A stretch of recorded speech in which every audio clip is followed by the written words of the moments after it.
नमस्कार।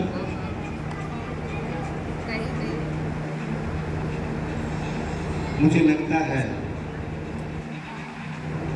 कि बस्सी अभी 80 की नहीं हुई। 80 से कमी है ना? कमी। अगर बस्सी जिस दिन 80 की हो जाएगी फिर तो बेड़ा पार हो गया। तो क्या यहाँ पे जितने भी लोग बैठे हैं उसको इस प्रकृति ने दो चीज दी है तो मुझे बताएंगे।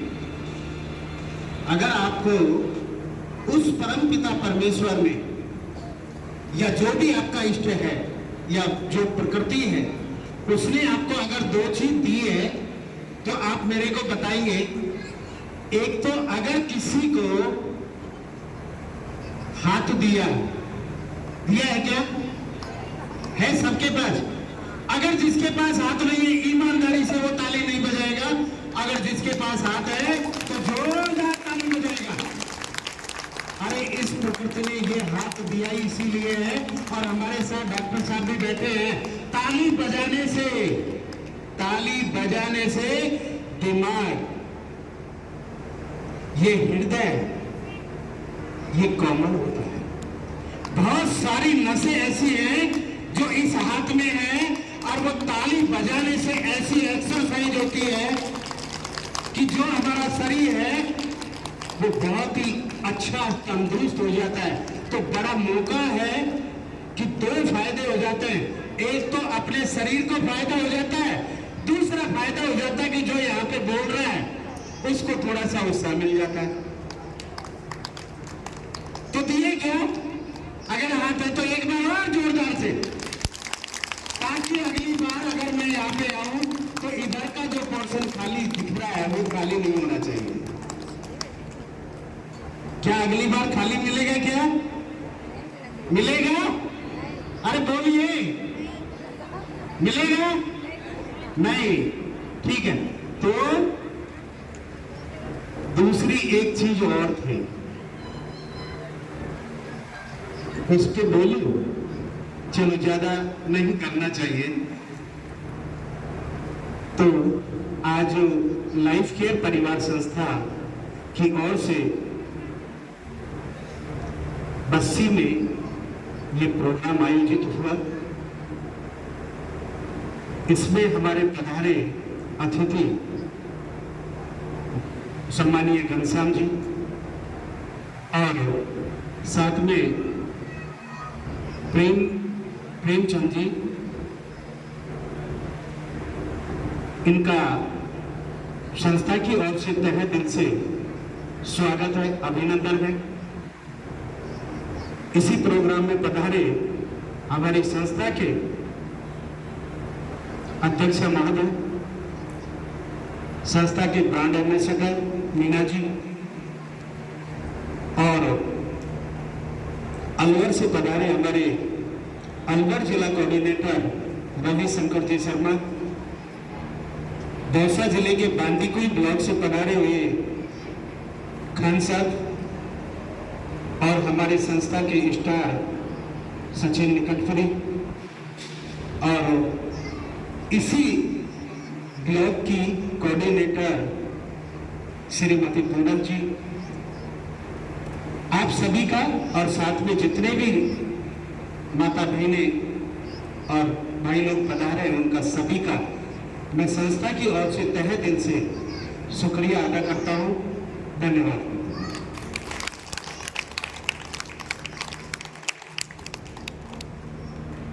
काफी देर से, लगभग 1-1.5 घंटा हो गया है, लाइफ केयर परिवार संस्था के बारे में चर्चा करते हुए मैं सिर्फ एक बात और आपसे पूछूंगा, फिर उसके बाद मैं अपनी बात रखूंगा कि जब से आपने ये सुना है इसमें किसी को थोड़ा भी पकड़ में आया है कि लाइफ केयर परिवार संस्था कितना फायदा देती है? कितने फायदे देती है? कोई बताएगा? काउंटिंग में 1 2 3 5 8 10 15 कुछ लगा है क्या? ऐसा कुछ लगा है? लगा है इधर? नहीं ना? हाँ, मुझे भी पता था कि ऐसा नहीं लगा है। इधर से आवाज आ रही है, वो मैं सुन रहा हूं। पर देखो, यहाँ आप लोग आए हैं और आने के बाद अपना टाइम तो दिया है, आप घर का काम छोड़ करके आए हैं, और फिर पूरी बात नहीं समझ पाएंगे तो फिर मुझे नहीं लगता कि यहाँ आने का कोई फायदा है। क्या फायदा मिलना चाहिए या नहीं? देखो, मेरी बात अच्छी जब ही अंदर से निकलेगी जब आप लोगों की आवाज मेरे पास आएगी वापस से। जब तक आप लोग बोलोगे नहीं, दिया है ना। दूसरी जो मैं बात कर रहा था कि प्रकृति ने अगर आपको मुंह दिया है तो उससे बोलना भी चाहिए। और मैं खासकर मैं आपको फिर बता दूं, एक चुभती हुई बात आपको बोल रहा हूं कि मैं सबसे ज्यादा अगर एनजीओ सेक्टर में मैंने काम किया है तो महिलाओं के साथ किया, महिलाओं के साथ काम किया। पुरुषों के पुरुष डॉक्टर साहब भी बता रहे थे ये तो बिल्कुल निकम्मे हैं, और सच में निकम्मे हैं। पुरुष बिल्कुल निकम्मे, इनके पास सिर्फ एक ही काम है, कमा के ला के देना, इसके बाद कोई काम ही नहीं है। अगर कोई है तो बता दो। मैं खुद पुरुष हूं पर आपके साइड हूं, क्योंकि मैंने अपनी आधी जिंदगी अब तक की महिलाओं के साथ ही गुजारी है, और मैं महिला सशक्तिकरण पर बहुत बड़ा पक्षधर हूं। पर बात जहां होती है ना, महिलाएं ऐसे तो बहुत चिल्लाएंगी, ससुरों बैठे रहो, सासू बैठी रहो, कोई भी बैठे रहो, जब लड़ाई की बारी आवे, जब तो अगली गली तक भी आवाज चले जाओ,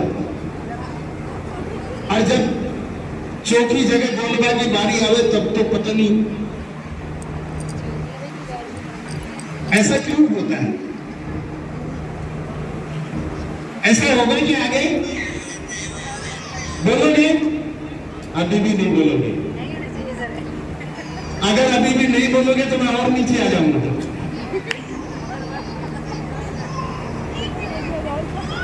क्योंकि मेरा काम ही यही है। मैं सच कह रहा हूं, मैं बात पे जब भी आऊंगा जब आप लोग लाइन पे आएंगे। तो एक बार जोरदार से फिर ताली बजाएंगे, बजाएंगे, इतनी गजब बजाइए, मुझे लगता है कि आप तो सुनेंगे। तो मैं आपको बता दूं कि लाइफ केयर परिवार संस्था, जैसे पहले वक्ताओं ने बताया, हमारे पदाधिकारियों ने, कि कोरोना काल में ये बनी थी, और बहुत ही विकट स्थिति में जब पूरा देश घरों के अंदर बंद था, उस टाइम मैंने इसको डिजाइन किया था। बहुत सारा समय लगा, काफी जगह मुझे जाना पड़ा, पर पता नहीं क्या अच्छा रहा कि कोरोना काल में भी मोटरसाइकिलें भी बंद थी, आना जाना बिल्कुल बंद था। यहाँ तक भी जो लोग सरकार की नौकरी करते थे, जैसे डॉक्टर लोग हैं, उनको बिल्कुल छुट्टी अलाउ नहीं थी उस टाइम। थोड़ा सा सही कह रहा हूं, बिल्कुल छुट्टी अलाउ नहीं थी कि आप छुट्टी नहीं ले सकते। और डॉक्टर लोगों की गाड़ी के आगे भी सरकार ने पर्चा चिपकाया था, एक कागज परमिशन का, ठीक है। वो अगर आगे चिपका हुआ है तो कोई पुलिस वाला रोकता नहीं था उस गाड़ी को, क्योंकि पुलिस वालों को लगता है कि ये इमरजेंसी ड्यूटी वाले हैं, इनको जाने दो। पर मैं सच बता दूं कि पता नहीं आप लोगों की दुआ अगर होगी मेरे साथ, तो मेरी गाड़ी सिर्फ 7 दिन पूरे लॉकडाउन में बंद रही थी, सिर्फ 7 दिन। उस 7 दिन के बाद मेरी गाड़ी पूरी साल में नहीं चली, उतना वो 3 महीने के अंदर चली।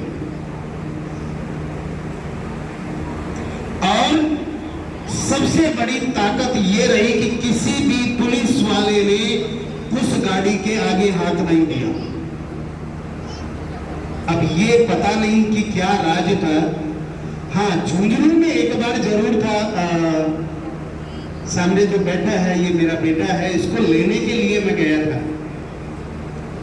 हरियाणा से मोटरसाइकिल से लेके आया मैं लॉकडाउन में, और झुंझुनू में कर्फ्यू लगा हुआ था। गलती से यही उस टाइम बाइक ड्राइव कर रहा था। मैंने कि रात को मैं चलाऊंगा, दिन में तो तू चला ले।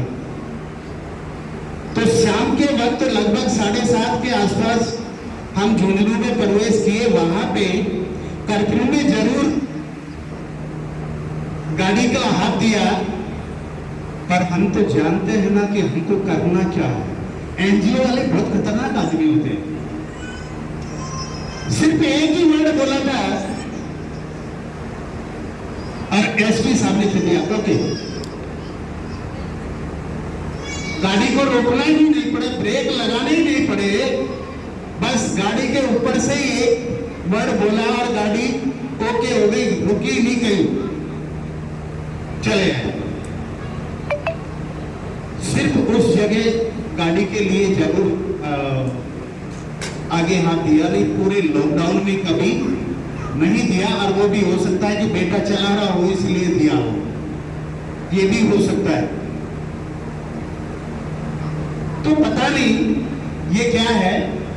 ये संस्था को बनाने के लिए पूरे लॉकडाउन में 8 बार जयपुर आया था मैं, दौसा से 8 बार, और दौसा से 11-12 किलोमीटर निकलते ही बैरियर लगा हुआ था। अब वहां से निकलना भी बड़ा कहना होता है, क्योंकि डिस्ट्रिक्ट चेंज हो रही है। 2 बार भरतपुर गया, 2 बार अलवर गया, 2 बार अजमेर गया, तब जाकर के यह संस्था बनी थी। क्योंकि डॉक्यूमेंट्स के लिए तो काम करना पड़ेगा। और मैंने ये सोचा कि जब तक दुनिया घरों के अंदर बंद है, अपन कुछ ना कुछ नया पैदा कर देते हैं। मैं आपको बता दूं कि ये लाइफ केयर परिवार संस्था मोटे रूप में 8 प्रकार के फायदे देती है। 8 कितने कितने देती है? 8। हाँ, आवाज आनी चाहिए।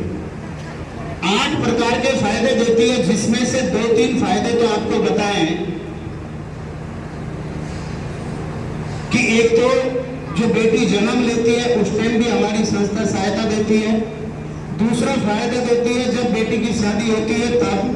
तीसरा फायदा भी बता दिया था कि बच्चियों की पढ़ाई के लिए भी संस्था देती है। पर इसके अलावा और भी फायदे हैं जो संस्था देती है। हमारी संस्था इसके अलावा एक फायदा और देती है, जो सदस्य होता है हमारी संस्था का, उस संस्था को स्वरोजगार से जोड़ने का भी काम करती है। और या तो वो पहले से स्वरोजगार कर रहा हो उसको और बढ़ाए, या अगर कोई नया स्वरोजगार कर रहा है या चालू कर रहा है, उसके लिए हमारी संस्था 1 लाख रुपए तक लोन देती है। लोन है, वापिस जमा कराना पड़ेगा। फिर फायदा क्या हुआ? वापिस ही जमा होगा तो फायदा हुआ? नहीं हुआ ना? हाँ, पर मैं अब आपको बता दूं कि फायदा क्या है। कि इसका फायदा यह है कि आपको हमारी संस्था जो है 1 लाख रुपए 12 महीने के लिए देती है और एक भी पैसा ब्याज का नहीं लेती है। सिर्फ आपने जितना पैसा हमारी संस्था से लिया उतना का उतना आपको 12 महीने के अंदर वापस देना है। अगर गांव के हिसाब से हम देखें, 2 रुपए सैकड़ा ईमानदारी का ब्याज चल रहा है। बेईमानी का तो बहुत सारे चल रहे हैं, पर ईमानदारी का 2 रुपए सैकड़ा ब्याज है। अगर 1 लाख रुपए 12 महीने के लिए अगर किसी से लेते हैं तो 24,000 रुपए ब्याज हो जाता है। अब बताओ कि फायदा हुआ कि नुकसान? फायदा हुआ ना। 24,000 रुपए आपको देने ही नहीं पड़ रहे। हमने बहुत बड़ा पैसा लिया था आपसे, 1100 रुपए लिया था ना, जो हर किसी की बस की बात नहीं है 1100 रुपए भरना, क्योंकि बहुत बड़ा पैसा है ये। ऐसा है, एक छोटा सा पैसा हम लेते हैं और उसके पीछे कितनी आपको बेनिफिट देते हैं। सर ने बताया तो था कि पढ़ाई के लिए सपोर्ट करते हैं, पर कितना करते हैं वो नहीं बताया था आपको, नहीं बताया ना। तो हमारी संस्था अगर जो सदस्य बना है उसका बेटा या बेटी अगर उच्च शिक्षा लेता है, 12वीं के बाद अगर पढ़ाई करता है, क्योंकि सबसे पैसा अगर मोटा लगता है ना पढ़ाई में, तो वो लगता है 12वीं के बाद। कब लगता है? 12वीं के बाद। 80,000 रुपए फीस साल की, 1 लाख रुपए फीस साल की, 5 लाख रुपए फीस, ये कोर्स तो पूरे 7 लाख में होगा। ऐसी मोटी मोटी फीस लगती है 12वीं के बाद जाकर के। तो हमारी संस्था वहां पर आपके बेटा या बेटी को पढ़ाई के लिए 3 लाख रुपए तक सहयोग करेगी। कितना? 3 लाख रुपए तक सहयोग करेगी। और ये जो सहयोग है ये वापस नहीं लेती है संस्था,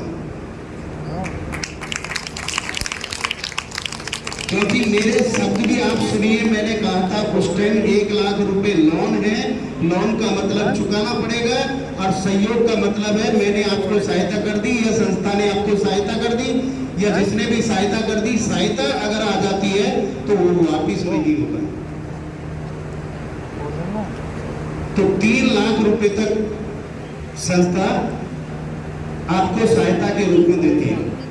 ये संस्था ने इसलिए सोचा था कि बच्चियों को, जब हमारा यहाँ पे दिया था कि बेटियों को आगे बढ़ाओ, डॉक्टर साहब भी कह रहे थे कि बच्चियों के जांच करवाते थे, उस टाइम बच्चियों को गर्म में मार दिया जाता था। ठीक है, ये सही था और सरकार ने भी उस नारे को अडॉप्ट किया और आज भी वो बोला जाता है, बेटी बचाओ बेटी पढ़ाओ, आज भी बोला जाता है। पर जब हमने ये सोचा संस्था को बनाते वक्त कि बेटियां बच भी रही हैं, क्योंकि सोनोग्राफी बंद हो गई, पता ही नहीं लगता है कि बच्चा है कि बच्ची है ना, और बेटियां पढ़ भी रही हैं, पर कितनी पढ़ रही है? अगर गांव में स्कूल 5वीं तक है तो बच्ची 5वीं तक ही मिलेगी आपको। आप ग्रामीण क्षेत्र में सर जाएंगे तो अगर स्कूल 5वीं तक है तो बच्चियां 5वीं तक पढ़ेंगी। अगर गांव में स्कूल 8वीं तक है तो बच्ची 8वीं तक ही पढ़ेगी। अगर गांव में स्कूल 10वीं तक है तो बच्चियां 10वीं तक पढ़ेंगी। यानी गांव से बाहर भेजना नहीं चाहते बच्चियों को। अब बहुत सुधार हुआ है, क्योंकि अब तो थोड़ा सा लोगों के पास पैसा हुआ है तो गाड़ियां वगैरह लगा देते हैं, तो बहुत सारा सुधार हुआ है। तो बच्चियों को जब तक हम घर से बाहर नहीं निकालेंगे, जब तक मुझे नहीं लगता कि कुछ होने जाने वाला है। एक अगर कोई भाव बनती है और वो अनपढ़ है तो इतना बड़ा घूंघट होता है उसका, ठीक है, होता है ना। और एक जो बहू होती है, पढ़ी लिखी होती है, और वो मास्टरनी बन जाए, डॉक्टरनी बन जाए, और सामने अगर ससुर भी बैठा है तो लाज करती है क्या? क्यों, वो बहू नहीं है क्या किसी की? नहीं है, है कि नहीं है? है ना।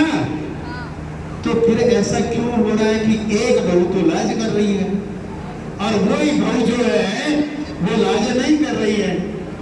तो फर्क क्या है इसमें? एजुकेशन का फर्क है, पढ़ाई का फर्क है, नॉलेज का फर्क है। तो ये चीज भी आपके अंदर होनी चाहिए। हमारी जो बेटियां हैं, कम से कम हमको ये प्रण लेना है कि जब तक वो बच्ची पढ़ना चाहती है उसको 1% नहीं रोकना है। और इसी मुहिम को आगे लेते हुए हमारी संस्था ने 3 लाख रुपए तक पढ़ाई के लिए संस्था सपोर्ट करेगी। क्योंकि गांव में लोग क्या करते हैं, अच्छा बेटी 12वीं पास कर लिया, आगे बात करते हैं। अच्छा, इसका 80,000 रुपये 1 साल का फीस है, दूसरी साल फिर 80 देना पड़ेगा, तीसरी साल फिर 80 देना पड़ेगा, तो 2,40,000 तो फीस लगेगी। कुछ पढ़ाई का खर्चा 1-1.5 लाख रुपए और हो जाएगा, सीधा सा 5 लाख रुपए का एवरेज बना लेता है। फिर वो बाप सोचता है, अपनी गणित लगाता है जेब की तरफ देखते हुए कि 5 लाख रुपए पढ़ाई में लगेंगे। ऐसे करते हैं, बच्ची को तो पढ़ाई से रोकते हैं, 2-4 लाख और कहीं से लेते हैं, 5-7 लाख में पीला हाथ कर देते हैं। पीला हाथ की बात आ जाती है, शादी की बात आ जाती है। क्योंकि परिवार की स्थिति ऐसी, गलती बाप की भी नहीं है, पर करे क्या, मजबूरी है उनकी। पर हमारी संस्था, अगर मान लो कोई भी बच्ची अगर पढ़ना चाहती है और उसका 5 लाख रुपए का भी अगर उस पढ़ाई में कोर्स में पैसा लगता है 5 लाख रुपए, तो 3 लाख रुपए तो हमारी संस्था देगी। और राजेंद्र जी पीछे से कहेंगे, अरे यार तू ऐसे कर, बच्ची को तो पढ़ाए ना, 3 लाख तो संस्था से तुझे मिल ही जाएंगे, 2 लाख ही तो लगाने तेरे को, कम नहीं क्या है। तो वो आदमी फिर क्या करता है, वो बाप थोड़ा सा हिम्मत कर लेता है, अच्छा 3 लाख वहां से मिल जाएंगे, चलो 2 तो मैं खर्च कर सकता हूं, तो हिम्मत आ जाती है उसको। तो 3 लाख रुपए तक ये मिलेगा। इसके अलावा हमारी संस्था क्या करती है कि ये तो हम भी जानते हैं, आप लोग भी जानते हैं, डॉक्टर साहब भी जानते हैं कि हर बच्चा तो उच्च शिक्षा नहीं लेगा, हर बच्चा डॉक्टर, इंजीनियर, IAS, IPS नहीं बनेगा। अब बहुत सारे बच्चे ऐसे होंगे जो 10वीं के बाद भी पढ़ाई छोड़ सकते हैं, 12वीं के बाद भी छोड़ सकते हैं। कुछ बच्चे ऐसे होंगे जिसको गांव में निकम्मा बोलते हैं, डीट जाए तो पढ़ाई को नहीं टोल जाए, ऐसे कहना है ना। तो ऐसे बच्चों के लिए भी हमारी संस्था ने सोचा है, क्या सोचा है कि हमारी संस्था 290 प्रकार के व्यावसायिक ट्रेनिंग प्रोवाइड करवाती है, व्यावसायिक ट्रेनिंग। और ये जो व्यावसायिक ट्रेनिंग है ये बिल्कुल फ्री, एक भी पैसा उस बच्चे से नहीं लिया जाता है, चाहे वो बेटा हो या बेटी हो। अब मान लो कोई बच्चा ऐसा है जो कमजोर है, पर बच्चों में एक सबसे ज्यादा एक बीमारी है, ये जो भाई साहब है, ये जितना माँ और बाप को नहीं आता है उतना 2 साल के बच्चे को आता है। आता है ना? याद करो, अपने बच्चे पे सोचो थोड़ा सा। 2 साल का बच्चा, 3 साल का बच्चा, 5 साल का बच्चा इसको खोल देगा पूरा, इतना एक्सपर्ट है इस मोबाइल में। तो मैं ये कह रहा हूं कि अगर कोई निकम्मा बच्चा है ना, उसको ये मोबाइल रिपेयरिंग की ट्रेनिंग करवा दो। 1 महीने की ट्रेनिंग होती है, उसमें रहना खाना पीना सारा हमारी संस्था देगी।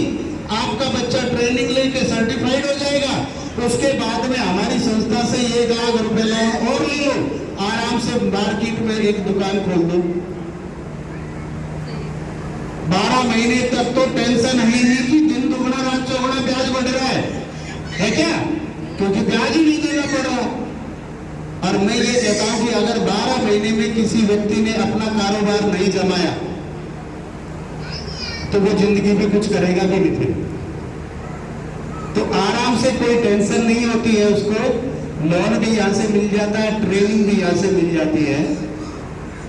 तो इसके अलावा हमारी संस्था और एक 6 नंबर का फायदा और देती है। वो संस्था फायदा देती है क्योंकि संस्था का नाम ही हमने रखा है लाइफ केयर परिवार संस्था। लाइफ का मतलब होता है जीवन। जब से हमारी संस्था जन्म लेती है, कोई बच्चा जन्म लेता है या बेटी जन्म लेती है, वहां से लेकर के उसकी जितनी भी लाइफ होती है ना, वहां तक के मोटे मोटे जो अवसर हैं उनको तो सब संस्था ने ले लिया। देखो, जन्म पे ले लिया, ठीक है। उसके बाद पढ़ाई पे ले लिया, उसके बाद उसकी शादी होगी वहां ले लिया, उसके बाद उसका रोजगार ले लिया। अब एक ही चीज बचा है। क्या बचा है? क्या बचा है? ऊपर जाना।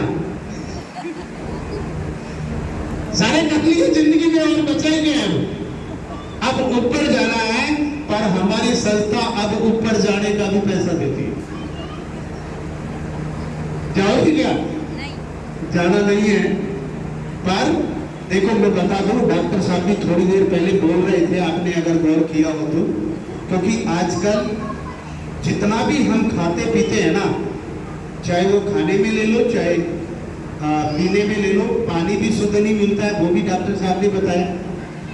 खाने में कितना रसायन मिला हुआ है जिसकी कोई हद नहीं है, तो हमारे स्वास्थ्य को तो वैसे ही डैमेज कर रहा है। तो हमारी संस्था यहाँ पे क्या करती है कि वो जो सदस्य बनता है उस सदस्य का अगर वो 5वीं लेवल पे पहुंचता है तो उसका बीमा कर देती है, और वो बीमा होता है फ्री में, कोई पैसा नहीं लगता है, और वो पूरे 5 लाख का बीमा होता है। यानी कोई भी अचानक एक्सीडेंटल अगर कोई केस होता है और उसमें उसकी मृत्यु हो जाती है और वो 5वीं लेवल पर है, तो हमारी संस्था उसके परिवार वालों को 5 लाख रुपए बीमा के रूप में देगी। कितना पैसा लिया था आपसे? सिर्फ 1100। अब 1100 के बाद अब आप देख लीजिए क्या क्या आपको दिया। अभी 2 बेनिफिट और हैं, खत्म नहीं हुए अभी। इसके अलावा जो सदस्य बना है वो सदस्य अगर ईमानदारी से काम करता है, क्योंकि अगर लाइफ केयर परिवार संस्था का जो काम चलता है किसी भी कोने में, उसका सारा डेटा रात को कलेक्ट होता है, और कौन ईमानदारी से कर रहा है और कौन उसमें लापरवाही दिखा रहा है, वो एक एक दिन का लिखित में है हमारे पास। क्योंकि मैं आपको बता दूं कि मेरे को रात को नींद आती है 2 बजे, 1 बजे, यानी 12 बजे से पहले तो मैं सोता ही नहीं हूं। जब तक ऑफिस का काम कंप्लीट नहीं होता, जब तक नहीं सोता हूं। आप चाहे कभी भी, बहुत सारे जो मेरे ग्रुप से जुड़े होंगे वो देखते होंगे कि रात को 1 बजे भी व्हाट्सएप आ रहा है, रात को 12 बजे भी व्हाट्सएप आ रहा है। अगर किसी ने गलती से रात को 12 बजे कोई ऐसी पोस्ट कर दी जो बच्चियों के हित में नहीं है, वो रात को 1 बजे भी डिलीट हो रही है, तो डाल मैं डिलीट कर रहा हूं, जग रहा हूं मैं।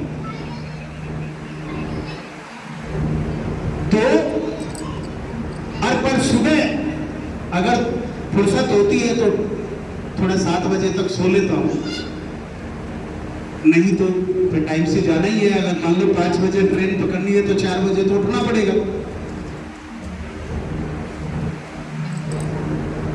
तो यहाँ पे अगर कोई ईमानदारी से काम करता है तो हमारी संस्था उसको अपनी जो कार्यकारिणी है उसमें उसको ऐड कर लेती है, उसमें उसको सदस्यता देती है। उसका अलग से कोई चार्ज नहीं है, पर जो डिसीजन मेकर कमेटी है जो निर्णय लेती है उस कमेटी में उसको शामिल किया जाता है, और उसका फायदा ये है कि उसको टीए बीए अलग से देता है। अगर मान लो संस्था उसको बाहर कहीं भेजती है तो उसका टीए डीए का भी हमारी संस्था प्रावधान देती है। 8वां बेनिफिट है कि जो सदस्य बना है वो सदस्य अगर पढ़ा लिखा है, और जरूरी नहीं है कि बहुत बड़ा ही पढ़ा लिखा हो,